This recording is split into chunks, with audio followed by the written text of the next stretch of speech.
അസ്സലാമു അലൈക്കും വറഹ്മത്തുള്ളാഹി വബറകാതുഹു. പരിശുദ്ധമായ ദീൻ എന്ന് പറഞ്ഞാൽ എല്ലാവർക്കും ഉൾക്കൊള്ളാൻ കഴിയുന്ന ഒരു മതമാണ്. സത്യം പറഞ്ഞാൽ മനസ്സിനകത്ത് നന്മയുള്ള ഏതൊരു മനുഷ്യനും പരിശുദ്ധ ഇസ്ലാമിനെക്കുറിച്ച് മഹത്വങ്ങൾ പറയുന്നത് നമുക്ക് കേൾക്കാൻ കഴിയും. അത് ഇസ്ലാമിൻ്റെ ഏറ്റവും വലിയ സൗന്ദര്യങ്ങളാണ്. ഇസ്ലാമിൻ്റെ പരിശുദ്ധമായ രീതിയാണ്. സത്യം പറഞ്ഞാൽ എൻ്റെ നാട്ടിൽ ഒരു ദിവസം ഒരു വെള്ളിയാഴ്ച ഒരുപാട് മുമ്പാണ് ഒരു മനുഷ്യൻ വന്നു. അദ്ദേഹം ക്രൈസ്തവ മതത്തിൽ നിന്ന് ഇസ്ലാമിലേക്ക് കടന്നു വന്നതാണ്. അദ്ദേഹം പറയുകയാണ്, അദ്ദേഹത്തിൻ്റെ ഒരു പ്രസംഗത്തിൽ ഒരു വെള്ളിയാഴ്ച ദിവസം അദ്ദേഹം പ്രസംഗം നടത്തിയപ്പോൾ അദ്ദേഹം അതിലിടയ്ക്ക് പറഞ്ഞൊരു കാര്യമുണ്ട്. ഞാൻ പരിശുദ്ധ ഇസ്ലാമിലേക്ക് വന്നത് മുസ്ലിമിൻ്റെ കയ്യിലേക്കും കാലിലേക്കും നോക്കിയിട്ടാണെന്നാണ്. ആ വൃത്തിയും അവിടുത്തെ ആ ശുദ്ധിയും കണ്ടിട്ടാണ് ഞാൻ ഇസ്ലാമിലേക്ക് വന്നത്, നമ്മുടെ പ്രവർത്തനങ്ങൾ കണ്ടിട്ട്. എന്നിട്ട് അദ്ദേഹം പറഞ്ഞത്, ഓരോ വെള്ളിയാഴ്ച ദിവസങ്ങളിൽ തിങ്കളാഴ്ച ദിവസങ്ങളിൽ അവരുടെ താടിയും അവരുടെ നഖവും എല്ലാം മുറിക്കൽ സുന്നത്താക്കപ്പെട്ട ഒരു ദിവസം, അതൊരു ഇബാദത്തായിട്ട് കണക്കാക്കപ്പെടുന്ന ഒരു മതം. ഇത് പരിശുദ്ധമായ ഇസ്ലാം മാത്രമാണ് വൃത്തിയുടെ കാര്യത്തിൽ. അതുകൊണ്ടാണ് ഞാൻ ഈ പരിശുദ്ധമായ ഈ പുണ്യമായ മതത്തിലേക്ക് ഞാൻ കടന്നു വന്നത്. ഞാൻ ഇന്ന് സന്തോഷവാനാണ് എന്ന് അദ്ദേഹം ആത്മാർത്ഥമായിട്ട് പറഞ്ഞത് ഇന്നും എൻ്റെ കാതുകളിലുണ്ട്. എൻ്റെ പ്രിയമുള്ളവരെ, ഞാൻ മനസ്സിലാക്കുന്നത് നമ്മുടെ പ്രവർത്തനങ്ങളെ കൊണ്ട്, നമ്മുടെ ഏറ്റവും വലിയ സംസാരങ്ങളെ കൊണ്ട്, നമ്മുടെ ജീവിത രീതി കൊണ്ട് മറ്റുള്ളവർ നമ്മുടെ നന്മ മനസ്സിലാക്കാൻ നമുക്ക് കഴിയണം. ഇന്ന് ബഹുമാനപ്പെട്ട ജിഫ്രി തങ്ങളുപ്പാപ്പ, നമുക്കറിയാം, അല്ലാഹു തആല ആഫിയത്തുള്ള ദീർഘായുസ്സ് കൊടുക്കട്ടെ, ബഹുമാനപ്പെട്ട സമസ്ത കേരള ജമിയത്തുൽ ഉലമയുടെ അജയ്യനായ നേതാവ് അല്ലേ, അല്ലാഹു തആല അവിടുത്തെ ഓരോ ഹിദ്മത്തും അല്ലാഹു തആല കബൂൽ ചെയ്യട്ടെ. അവരുടെയൊക്കെ നേതൃത്വമാണ് നമുക്കൊക്കെ വേണ്ടത്. മഹാനവറുകൾ ഒരിക്കലും ഒരു പ്രഭാഷണം നടത്തുമ്പോൾ അതിൻ്റെ താഴത്ത് കമൻറ്റിൽ ഞാനൊരു കാര്യം കണ്ടു. ഒരു ഹൈന്ദവനായ സഹോദരൻ, ഇദ്ദേഹം ആർജവമുള്ള നേതാവാണ്, ഇദ്ദേഹത്തെ പോലെ ആയിരിക്കണം മുസ്ലിം സമുദായത്തിലെ ഓരോരുത്തരും എന്ന് പറഞ്ഞിട്ട് ഒരുപാട് മറ്റു മതസ്ഥരായ സഹോദരങ്ങളുടെ അക്കൗണ്ടിൽ നിന്ന് ഒരുപാട് കമൻറ്റുകൾ അതിൻ്റെ താഴത്ത് കാണാനിടയായി. എൻ്റെ പ്രിയമുള്ളവരെ, നമ്മൾ മനസ്സിലാക്കണം, നമ്മൾ പ്രവർത്തനം നടത്തുന്നത്, നമ്മുടെ ചിന്തകൾ, നമ്മുടെ സംസാരങ്ങൾ, ഇതെല്ലാം ഓരോരുത്തരും നിരീക്ഷിക്കുന്നുണ്ട് എന്ന് നമ്മൾ സ്വയം ഒന്ന് മനസ്സിലാക്കണം. അപ്പോൾ ദീനിൻ്റെ കാര്യത്തിൽ നമ്മൾ വളരെയധികം ശ്രദ്ധ നമ്മുടെ പ്രവർത്തനത്തിലും നമ്മുടെ സംസാരത്തിലും എല്ലാത്തിലും കൊണ്ടു നടക്കുക എന്നത് ഒരു മുസ്ലിമായ മനുഷ്യൻ്റെ ഉത്തരവാദിത്തമാണ്. കാരണം നമ്മെ നിരീക്ഷിക്കുന്നവർ ഈ ദുനിയാവിൽ ഒരുപാട് ആളുകളുണ്ട്. നമ്മൾ അതിനനുസരിച്ച് അവർക്ക് മുമ്പിൽ നമ്മൾ നന്മയുടെ പക്ഷം, എന്താണോ പരിശുദ്ധ ഇസ്ലാം നമുക്ക് അധ്യാപനം ചെയ്തു തന്നത്, നമുക്ക് പഠിപ്പിച്ചു തന്നത്, ആ ദീനിൻ്റെ ഭാഗത്തിലൂടെ നിൽക്കാൻ നമ്മളെ കൊണ്ട് കഴിയണം. എൻ്റെ പ്രിയമുള്ളവരെ, നമ്മൾ പരിശുദ്ധ ദീനിനെ മറ്റുള്ളവരിലേക്ക് എത്തിക്കാൻ വേണ്ടി ഒരുപാട് ആലിമീങ്ങൾ, ഒരുപാട് പണ്ഡിതന്മാർ ഇന്ന് പല രൂപങ്ങളിലായി പ്രവർത്തിക്കുന്നവരുണ്ട്. അതിലൊക്കെ നമ്മൾ ശ്രദ്ധിക്കേണ്ടത് ആത്മാർത്ഥതയാണ്. നമ്മുടെ പ്രവർത്തനങ്ങൾ, നമ്മുടെ ശൈലികൾ, ഇതിലൊക്കെ തഖ്വ നമ്മൾ കൊണ്ടുവരണം. നമ്മൾ സംസാരങ്ങൾ വരെ നമ്മൾ ശ്രദ്ധിക്കണം. ദീനി പ്രബോധനമാണ്, അല്ലെങ്കിൽ ദിക്റിൻ്റെ ഓൺലൈനായിട്ടുള്ള കാര്യങ്ങളാണ്. ഇതിലൊക്കെ നമ്മൾ കൊണ്ടു നടക്കുമ്പോൾ വളരെയധികം നമ്മൾ ശ്രദ്ധിക്കേണ്ട കാര്യങ്ങളുണ്ട്. ഇപ്പോൾ ഇന്ന് നമ്മൾ സോഷ്യൽ മീഡിയ എടുത്തു നോക്കിയാൽ നമുക്ക് കാണാൻ ഇന്നത്തെ ഏറ്റവും വലിയ ഹൈലൈറ്റായി നിൽക്കുന്ന ചർച്ചകൾ തന്നെ അതാണ്. പല ആളുകളുടെ സംസാരങ്ങളും അതിനെതിരെ വരുന്ന ആളുകളും ഇതൊക്കെ തന്നെയാണ് ചർച്ച. ഇന്ന് പരിശുദ്ധ ദീനിനെ നമുക്ക് നമ്മുടെ കൈവെള്ളയിൽ പല രൂപത്തിനായിട്ട് നമുക്ക് പഠിക്കാനുള്ള സൗകര്യങ്ങളുണ്ട്. നമുക്ക് വിശുദ്ധ ഖുർആൻ ഒരു സമയത്ത് എങ്ങനെ ഓതും നമുക്കറിയില്ലായിരുന്നു. പരിശുദ്ധ ദീനിനെ കുറിച്ച് എങ്ങനെയാണ് കാര്യങ്ങൾ കൂടുതലായിട്ട് നമുക്ക് പണ്ഡിതന്മാരുടെ അടുത്ത് പോയിട്ട് തന്നെ കിട്ടണമായിരുന്നു. പക്ഷേ ഇന്ന് അങ്ങനെയല്ല. ഇന്ന് നമുക്ക് നമ്മുടെ കൈവെള്ളയിൽ വെച്ച് നിസ്കാരത്തിൻ്റെ എത്ര ഷർത്തുകൾ, അല്ലെങ്കിൽ നിസ്കാരത്തിൻ്റെ എത്ര ഫർളുകൾ, അല്ലെങ്കിൽ എങ്ങനെയാണ് തജ്വീദിൻ്റെ ഖുർആൻ ഓതുന്ന തജ്വീദിൻ്റെ നിയമങ്ങൾ എങ്ങനെയാണ്, ഇതൊക്കെ വളരെ വ്യക്തമായിട്ട് നമുക്ക് പറഞ്ഞു തരാൻ, അത് അറിയിച്ചു തരാൻ ഇന്ന് നമുക്ക് കൈവെള്ളയിൽ തന്നെ, എൻ്റെ പ്രിയമുള്ളവരെ, അതിൻ്റെ സൗകര്യങ്ങളുണ്ട്.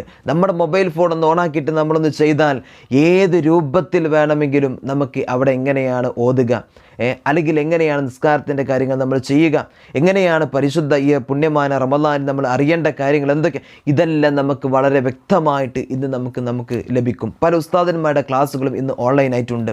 എൻ്റെ പ്രിയമുള്ളവരെ, അതിലൊക്കെ നമ്മൾ കൊണ്ടു നടക്കേണ്ടത് ആത്മാർത്ഥതയാണ്. നമ്മുടെ പ്രവർത്തനങ്ങളിൽ, നമ്മുടെ സംസാരത്തിൽ, നമ്മുടെ ഓരോതിലും നമ്മൾ മറ്റുള്ളവർക്ക് വിഷമമാകുന്ന രീതിയിൽ, അല്ലെങ്കിൽ എന്താണ് ഇപ്പം അതങ്ങനെ, എന്താണ് അയാൾ അങ്ങനെ പറയുന്നത് എന്ന് പറയുന്ന രീതിയിൽ, ചിന്തിക്കുന്ന രീതിയിൽ ഒരിക്കലും നമ്മുടെ സംസാരമോ നമ്മുടെ പ്രവർത്തനങ്ങളെയോ നമ്മൾ ആക്കാൻ പാടില്ല. വളരെ ഗൗരവത്തോടു കൂടെ ചിന്തിക്കേണ്ട വിഷയമാണ്. നമ്മൾ ഇതൊക്കെ കാണുമ്പോൾ ഇന്ന് പല രൂപത്തിലാണ് ദീനിൻ്റെ പേരിൽ പല കോമാളിത്തരങ്ങളാണ് എൻ്റെ പ്രിയമുള്ളവരെ സമൂഹത്തിൽ നടക്കുന്നത്. ഇന്നൊരുപാട് ചെറുപ്പക്കാർ വരെ അതിനെതിരെ രംഗത്ത് വന്നുകൊണ്ടിരിക്കുകയാണ്. ഇന്ന് അതുപോലത്തുള്ള കോമാളിത്തരങ്ങൾ കാട്ടുമ്പോൾ ഞാനടക്കമുള്ള ആളുകൾ മനസ്സിലാക്കേണ്ടത്, വരുന്ന ഒരു തലമുറയുണ്ട്, ആ തലമുറ മനസ്സിലാക്കുന്നത് എന്താ?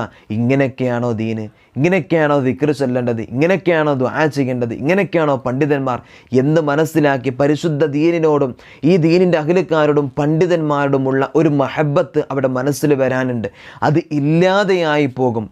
ആലിമീങ്ങളെ, പണ്ഡിതന്മാരെ വരെ സ്വന്തം അവിടുന്ന് ട്രോളിങ് കൊണ്ടിരിക്കും. ഇന്ന് പല ആളുകളും സോഷ്യൽ മീഡിയ ഒന്ന് എടുത്തു നോക്ക്, പല രൂപത്തിലാണ് പല ആളുകളുടെ പ്രഭാഷണത്തിൻ്റെ കട്ടിങ്ങുകളും ദുആയുടെ കട്ടിങ്ങുകളൊക്കെ ഇട്ടിട്ട് പല ആളുകളും പറഞ്ഞുകൊണ്ടിരിക്കുന്നത്. അത് നമ്മൾ എത്ര സയ്യിദാണെന്ന് പറഞ്ഞിട്ടോ ആലിമാണെന്ന് പറഞ്ഞിട്ടോ പണ്ഡിതനെന്ന് പറഞ്ഞിട്ടോ ഒന്നും കാര്യമില്ല. ഇത് ലോക സമൂഹത്തിൻ്റെ മുമ്പിൽ പല രൂപങ്ങളിൽ നമ്മൾ പ്രചരിപ്പിക്കപ്പെടും. അത് പരിശുദ്ധ ദീനിനാണ് അതിൻ്റെ ഏറ്റവും വലിയ നഷ്ടമെന്ന് നമ്മൾ മനസ്സിലാക്കണം. പരിശുദ്ധ ദീനിനോടുള്ള ഈ വരുന്ന തലമുറയ്ക്കുള്ള ഏറ്റവും വലിയ ഒരു ചിന്തകൾ മാറിപ്പോകാനുള്ള ഒരു കാരണം അതാണ് എന്ന് സ്വയം നമ്മളൊന്ന് മനസ്സിലാക്കേണ്ടതുണ്ട്. എൻ്റെ പ്രിയമുള്ളവർ, ഇന്ന് തന്നെ നേർച്ചകൾ നടന്നുകൊണ്ടിരിക്കുകയാണ്. പല ചെറുപ്പക്കാരും പല രൂപത്തിലാണ് നേർച്ചകൾ, അല്ലേ? ഇത് നമുക്കറിയാം. ഏതൊക്കെ രൂപത്തിൽ ഉത്സവം പോലെ, ഒരു DJ പാർട്ടി പോലെയാണ് മഹാന്മാരുടെ പേരിൽ നേർച്ചകൾ നടക്കുന്നത്. എത്രയോ ചെറുപ്പക്കാർ പറയാറുണ്ട്, ഉസ്താദെ നേർച്ചകൾ ഇങ്ങനെയൊക്കെയാണോ? ഇതൊക്കെയാണോ മഹാന്മാർക്ക് ഇഷ്ടമുള്ളത്? ഇങ്ങനെ ചോദിക്കുന്ന ഒരുപാട് ചെറുപ്പക്കാരൻ്റെ പ്രിയമുള്ളവർ എൻ്റെ അറിവിലുണ്ട്. എന്താണത് ചോദിക്കാനുള്ള കാരണം? മുസ്ലിം സമുദായമായ നമ്മൾ ശ്രദ്ധിക്കേണ്ട പല വിഷയങ്ങളും നമ്മൾ അത് അവഗണിച്ചു പോകുന്നു, അത് ശ്രദ്ധിക്കാതെ പോകുന്നു, നമ്മൾ അതിൽ പേക്കൂത്തുകൾ കാട്ടുന്നു, ഇസ്ലാമിന് അനുയോജ്യമല്ലാത്ത പലതും കൊണ്ടുവരുന്നു എന്നതുകൊണ്ടാണ്. അല്ലാഹു തആല മനസ്സിലാക്കാൻ നമുക്ക് തൗഫീക്ക് നൽകട്ടെ. ഇന്ന് പല ആളുകളും പലതിനും തെളിവ് കൊണ്ടുവന്നിരിക്കുകയാണ്. അത് പറഞ്ഞു, ആ തങ്ങൾ അങ്ങനെ ചോദിച്ചു, ആ മൂലേരി ഇങ്ങനെ ചോദിച്ചു എന്നൊക്കെ, പല ആളുകളും തെളിവ് കൊണ്ട് വന്നിട്ടുണ്ട്. നമ്മൾ മനസ്സിലാക്കണം, ഈ തെളിവ് കൊണ്ടുവരുന്ന ആളുകളും ഇതിങ്ങനെ ചാനൽ ചർച്ചക്കിട്ട് ഞാൻ അതവിടെ കാട്ടും, ഞാൻ ഇന്നത് ഇവിടെ കൊണ്ടുവരും, ഇങ്ങനെ നമ്മൾ പറയുന്നതിനേക്കാളും നല്ലത് ആ തെളിവുകൾ കറക്റ്റ് ഹാജരാക്കിയിട്ട് വലിയ ദിവസങ്ങളോളം നീണ്ടു നിൽക്കുന്ന ചർച്ചകൾ ഉണ്ടാക്കാതെ തെളിവുകൾ കറക്റ്റായിട്ട് കൊണ്ടുവന്നിട്ട് അത് ഇങ്ങനെയൊക്കെ ഉണ്ട് എന്ന് പറഞ്ഞ് സമൂഹത്തിൻ്റെ മുമ്പിൽ കാണിച്ച്, നിയമത്തിൻ്റെ മുമ്പിൽ കാണിച്ച് തക്കതായ നടപടിയാണ് വേണ്ടത്. അല്ലാതെ സമൂഹത്തിൻ്റെ മുമ്പിൽ ഞാൻ അങ്ങനെ കാണിക്കുന്നുണ്ട്, ഞാൻ ഇങ്ങനെ കാണിക്കുന്നുണ്ട്, ആ തെളിവുകൾ എൻ്റെ അടുത്തുണ്ട്, ഇതുണ്ട് എന്ന് പറഞ്ഞിട്ട് സമൂഹത്തിൻ്റെ മുമ്പിൽ ഇല്ലായ്മ ചെയ്യലോ മുസ്ലിം സമുദായത്തെ കരിവാരി തേക്കലോ അല്ല വേണ്ടത്. ഇതെല്ലാം പരിശുദ്ധ ദീനിനാണ് ഇതിൻ്റെയൊക്കെ കോട്ടം പറ്റുന്നത് എന്ന് നമ്മളൊന്ന് മനസ്സിലാക്കേണ്ടതുണ്ട്. രണ്ട് കൂട്ടരും, ഇത് പ്രവർത്തിക്കുന്ന ആളുകളും ഇതിൻ്റെ പരാതിക്കാരായി വരുന്ന ആളുകളും ഈ ഒരു കാര്യമൊന്ന് ശ്രദ്ധിക്കുന്നത് ഏറ്റവും ഉത്തമമാണ്, നല്ലതാണ്. ദീനുമായിട്ട് ബന്ധപ്പെടുന്ന ഓരോരുത്തരും മനസ്സിലാക്കാൻ വേണ്ടി എൻ്റെ പ്രിയമുള്ളവരെ, ഞാൻ കഴിഞ്ഞ ദിവസം ഞാനിങ്ങനെ സോഷ്യൽ മീഡിയ എടുത്തു നോക്കുമ്പോൾ ഞാനൊരു വീഡിയോ കണ്ടു. ബഹുമാനപ്പെട്ട ആലപ്പുഴയിലുള്ള സുഹരി ഉസ്താദിൻ്റെ ഒരു വീഡിയോ. ഏറ്റവും കൂടുതൽ വളരെയധികം ഹൃദയത്തിൽ തട്ടിപ്പോയ കുറച്ച് വാക്കുകളാണ് ഉസ്താദിൻ്റെ ആ ഒരു വീഡിയോയിലുള്ളത്. ഇൻഷാ അല്ലാഹ് നമുക്ക് ആ വീഡിയോ ഒന്ന് കണ്ടു നോക്കാം. ഇൽമിൻ്റെ വഴികളിൽ പ്രചാരകരായി ഒരു ദഅവത്ത് ഏറ്റെടുത്ത് നടത്തുന്ന ആളുകളൊക്കെ മനസ്സിലാക്കേണ്ട ഒരു പ്രധാനപ്പെട്ട ആശയമാണ് എൻ്റെ പ്രിയമുള്ളവരെ ആ വീഡിയോക്കകത്തുള്ളത്. നമുക്കതൊന്ന് കണ്ടു നോക്കാം. കുറച്ച് കണ്ടിട്ടില്ല, എന്ത് പറഞ്ഞാൽ നിങ്ങൾ നെറ്റില്ലാന്ന് പറയും. മാഷാ അല്ലാഹ്, അല്ലാഹു റാഹത്താകട്ടെ. സജിന ഷാജി റാഹത്തല്ല. മുസ്തഫ മുത്തുയാണ് ചങ്ങളെ. ഇന്ന് ചേലമാൻ പെരുമാളിന്റെ നാട്ടിലാണ്, കൊടുങ്ങല്ലൂർ എന്ന് പറയപ്പെടുന്ന എന്റെ ഗ്രൂപ്പിന്റെ അടിമമാര് ഭാഗ്യം നൽകണമുള്ള ഒരുപാട് പേര് ഗ്രൂപ്പിലാക്കി ആളുകളെ ക്ഷണിക്കുന്നുണ്ട്. എന്നോട് പറയാറ് ഞങ്ങൾ പല ആളുകളോട് ഗ്രൂപ്പിലേക്ക് ചേരാൻ പറയുന്നുണ്ട്. ഷബിന ഷമീർ കുഞ്ഞിക്കമ്മുക്കാറാത്തില്ല. പ്രിയപ്പെട്ട സ്നേഹജനങ്ങളെ, ഞാൻ ഈ താങ്കളെ പരിഹസിക്കാനൊന്നും വന്ന ആളല്ല കേട്ടോ, നമ്മളതിന് യോഗ്യനുമല്ല. ഞാനിവിടെ നിങ്ങളുടെ മുമ്പിൽ കാണിച്ച ഈ വീഡിയോ എനിക്ക് അയച്ചു തന്നത് മുസ്ലിം സഹോദരങ്ങളല്ല കേട്ടോ. ന്യൂസിലാൻഡിൽ ജോലി ചെയ്യുന്ന അക്ഷയ് എന്ന സഹോദര സമുദായത്തിൽപ്പെട്ട എന്റെ കൂട്ടുകാരുണ്ട്. അദ്ദേഹം ഏറെക്കാലമായി പരിശുദ്ധ ഇസ്ലാമിനെ കുറിച്ച് പഠിക്കുന്നു. നൈരന്തര്യമായി ഞാനുമായി വാട്സപ്പിൽ ബന്ധപ്പെടുന്ന ഒരാളാണ്. ഇസ്ലാമിന്റെ പലതരത്തിലുള്ള തത്വസംഹിതയും പരിശുദ്ധമായ ഇസ്ലാമിന്റെ ലീഡേഴ്സ് ആയിട്ടുള്ള പല ആളുകളുടെ നീതിബോധത്തെക്കുറിച്ചൊക്കെ അദ്ദേഹം കുറിപ്പുകൾ എഴുതി വായിച്ചതിൽ നിന്ന് എനിക്ക് സെൻഡ് ചെയ്യാറുണ്ട്. അദ്ദേഹം ഇന്ന് എനിക്ക് അയച്ചെന്ന വീഡിയോ ആണിത്. ഇതെന്നെ കാണിച്ചിട്ട് അദ്ദേഹം ചോദിക്കുന്നു, പടിഞ്ഞാറ് രാജ്യങ്ങളിലൊക്കെ മുസ്ലിം പണ്ഡിതന്മാർ, അതിൽ ഒന്ന് രണ്ട് ആളുകൾ എനിക്ക് ഉദാഹരണ സഹിതം കാണിച്ചു. ഈ കണ്ണിന്റെ ഉള്ളിൽ ടാറ്റു ചെയ്ത് ഏലിയൻസ് ആകാൻ വേണ്ടി ജീവിക്കുന്ന അത്രയും തലച്ചോറ് നശിച്ചുപോയ ചിന്താവൈകളുള്ള മനുഷ്യരെ പരിശുദ്ധമായ ഇസ്ലാമിന്റെ സൽപാന്താവിലേക്ക് കൊണ്ടുവന്നതിന് ശേഷം അവർ പിന്നീട് പ്രബോധകരായി മാറുന്ന നമ്മുടെ ഹൃദയത്തെ വല്ലാതെ സ്വാധീനിക്കുന്ന തരത്തിലുള്ള ഇൻസ്റ്റാഗ്രാം വീഡിയോ, അതിന്റെ ലിങ്ക് അദ്ദേഹം എനിക്ക് അയച്ചു തന്നു.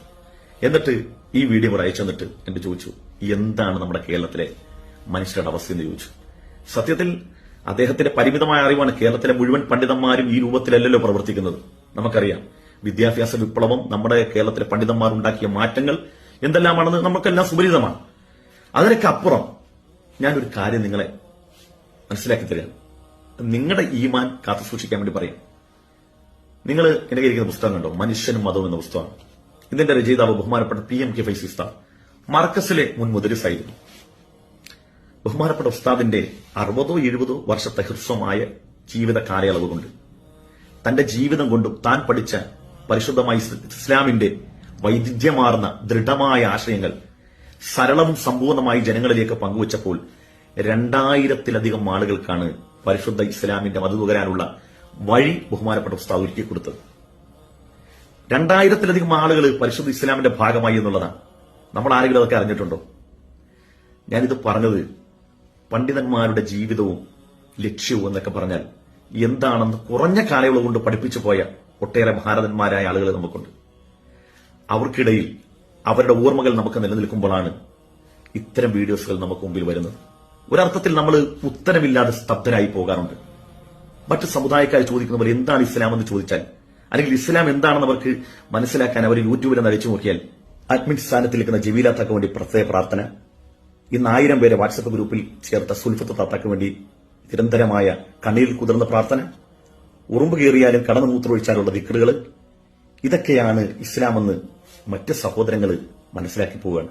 എന്തിനേറെ അവർ ഊറിച്ചിരിക്കുകയാണ്. ഇത്തരം വീഡിയോ വരുമ്പോൾ ഉറുമ്പ് കയറിയാലും കടന്നു മൂത്രമൊഴിക്കുന്നവനും എന്ത് ചെയ്യണമെന്ന തരത്തിലുള്ള അധികാറുകളൊക്കെ പഠിപ്പിക്കുന്ന തരത്തിലേക്ക് പോയി. അതൊന്നും വേണ്ട എന്ന് നമ്മളാരും പറയുന്നില്ല. പക്ഷേ നിങ്ങളെ കേൾക്കാൻ തത്സമയം 1,00,000 ആളുകളൊക്കെ ഉണ്ടാകും, അല്ലെ? നമ്മളൊരു സ്ഥലത്തൊരു പഞ്ചായത്തിന് വേണ്ടി പരിപാടി വെച്ചാൽ ഏറ്റവും കൂടുതൽ 1000 പേര് പങ്കെടുത്തെന്ന് വിചാരിക്കുക. എത്ര രൂപ 1000 കസേരക്ക് ചിലവാകും? സ്റ്റേജ്, മൈക്കൊക്കെ, അല്ലെ? എന്നാൽ 249 രൂപക്ക് റീചാർജ് ചെയ്താൽ തത്സമയം നിങ്ങളുടെയൊക്കെ മുമ്പിൽ ലക്ഷക്കണക്കിന് ആളുകൾ ഇരിക്കുകയാണ്. ആ മനുഷ്യർക്ക് നിങ്ങൾ ദിക്റും സ്വലാത്തും ഒക്കെ ചെല്ലിക്കുന്നതോടൊപ്പം തന്നെ എന്താണ് ഇസ്ലാം, എന്താണ് ഇസ്ലാമിന്റെ വ്യത്യസ്തത, മതം മുന്നോട്ട് വെക്കുന്ന മൂല്യങ്ങൾ എന്താണ്, മതം ഉൾക്കൊള്ളുന്നവനിക്കുണ്ടാകുന്ന പരിവർത്തനങ്ങൾ എന്തൊക്കെയാണ്, ഇങ്ങനെ തുടങ്ങി പരിശുദ്ധമായ ഇസ്ലാമിന്റെ വൈവിധ്യ നീതിബോധ തലങ്ങളെയൊക്കെ ജനങ്ങൾക്ക് പരിചയപ്പെടുത്തി കൊടുത്താൽ അവർക്ക് അള്ളാഹുവിന്റെ ദീൻ ഹക്കായിട്ട് മനസ്സിലാവൂലേ? ഈ അറിഞ്ഞു വിശ്വസിക്കുക എന്നുള്ളത് അറിയാതെ വിശ്വസിക്കുന്നതിനേക്കാൾ മാധുര്യമാണ്. പല ആളുകൾക്കും അറിയത്തില്ല ഇസ്ലാം എന്താണെന്ന് മനസ്സിലാകാത്ത അനേകായിരം മനുഷ്യർ. അവർ നിങ്ങളിങ്ങനെ ബെറുബെറുന്ന് ചെല്ലിക്കുന്നതിന് പകരം അത് ചെല്ലിക്കുന്നതോടൊപ്പം തന്നെ ആളുകൾക്ക് ഇസ്ലാം എന്താണെന്ന് കൂടി പഠിപ്പിച്ചു കൊടുത്താൽ എത്ര രസമായിരിക്കും. പടിഞ്ഞാറ് രാജ്യങ്ങളിലുള്ള ആയിരക്കണക്കിന് മനുഷ്യർ പരിശുദ്ധ ഇസ്ലാമിലേക്ക് വരുമ്പോൾ കേരളത്തിന്റെ മണ്ണിൽ ഇസ്ലാം പരിഹാസ്യ കഥാപാത്രമായി മാറുന്നതിന്റെ കാരണം എന്താ അറിയോ?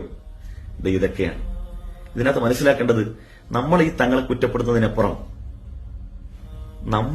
നമ്മുടെ കുടുംബം, അല്ലെങ്കിൽ നമ്മുടെ ഭാര്യമാർ, നമ്മുടെ പെങ്ങന്മാർ ഇത്തരം കാര്യങ്ങൾക്ക് ഇരുന്നു കൊടുക്കുന്നു എന്നുള്ളതാണ് അവരുടെയൊക്കെ വിജയം. നമ്മൾ അവരെ മാത്രം കുറ്റം പറഞ്ഞിട്ട് കാര്യമില്ല. ലോകത്ത് പലതരത്തിലുള്ള പ്രതിഭകളുണ്ട്.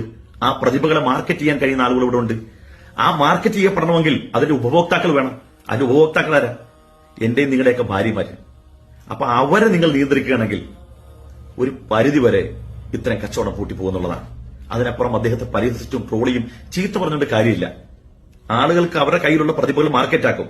ആ മാർക്കറ്റ്, ആ സാധനം ജനങ്ങളിലേക്ക് വെക്കുമ്പോൾ അത് ദായകമാകുമെന്ന് ഉപഭോക്താക്കൾക്ക് സ്വീകരിക്കാൻ ആളുണ്ട് എന്ന് കച്ചവടക്കാരനെ ബോധ്യപ്പെടുമ്പോഴാണ് അയാൾ വീണ്ടും ആവേശം കൊണ്ട് അതിൽ തിവർക്കുന്നത്. അതിനപ്പുറത്തേക്ക് നമ്മൾ പിൻവലിഞ്ഞാൽ ഇതെല്ലാം ഇവിടെ ശൂന്യമാകും. നിങ്ങളെ മതം പറയൂ, മനുഷ്യരെ മനുഷ്യരാക്കി തീർക്കൂ.